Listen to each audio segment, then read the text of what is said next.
सालों पहले एक शहर में साहूकार रहता था, जिसके 7 बेटे और एक बेटी थी।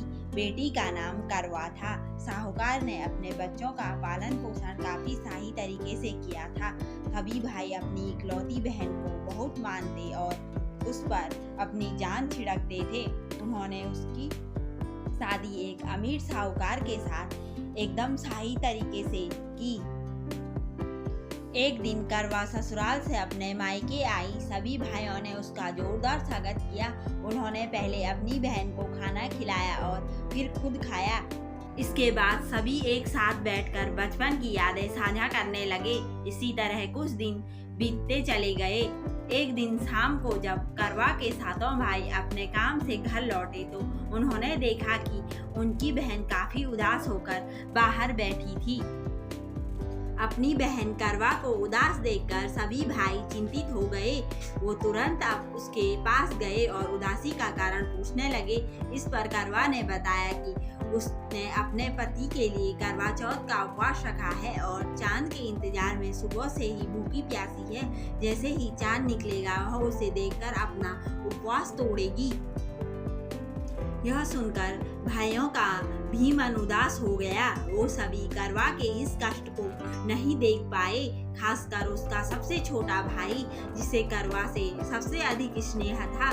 बहन को भूखा प्यासा देखकर सभी भाई कुछ ऐसा उपाय सोचने लगे जिससे वो अपनी बहन का कष्ट दूर कर सके। तभी उन्हें एक तरकीब सूझी। सभी भाई तुरंत एक पीपल के बड़े से पेड़ के पास पहुंचे। उनमें से सबसे छोटा भाई एक जलता हुआ दीपक लेकर उस पेड़ पर चढ़ गया और उसे एक छलनी में रखकर वहीं छोड़ दिया। इसके बाद पूरे गांव में हल्ला हो गया कि चांद निकल आया। करवा भी उस जलते दीपक को चांद समझ बैठी और जल्दी से पूजा पूरी कर अपना उपवास खत्म करने के लिए बैठ गई। जैसे ही उसने खाने का पहला निवाला उठाया, उसकी नजर भोजन में पड़े बाल पर पड़ी।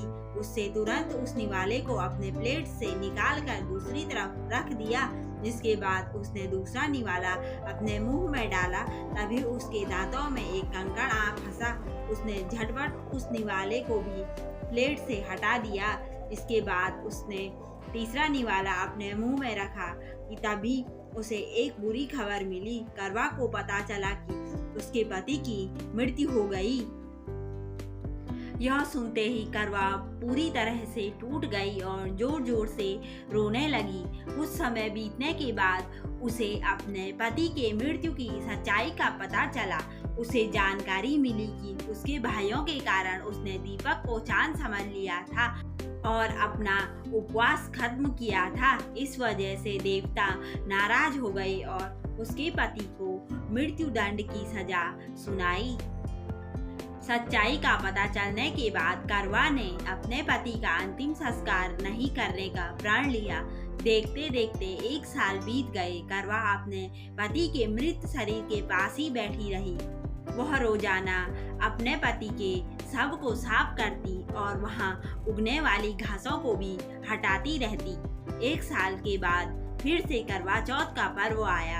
हमेशा की तरह सभी महिलाएं इस व्रत को करने के लिए एक साथ जुटी। इसमें उसकी 7 भाभी भी थीं। शाम के समय पूजा समाप्त करने के बाद जब करवा की सभी भाभी उसके पास पहुंची तो उन्होंने करवा को आशीर्वाद मांगने को कहा। इस पर करवा ने सभी से एक एक करके अपने पति को जीवित करने का वरदान मांगा। करवा की यह मांग उसकी भाभी पूरी नहीं कर सकती थी।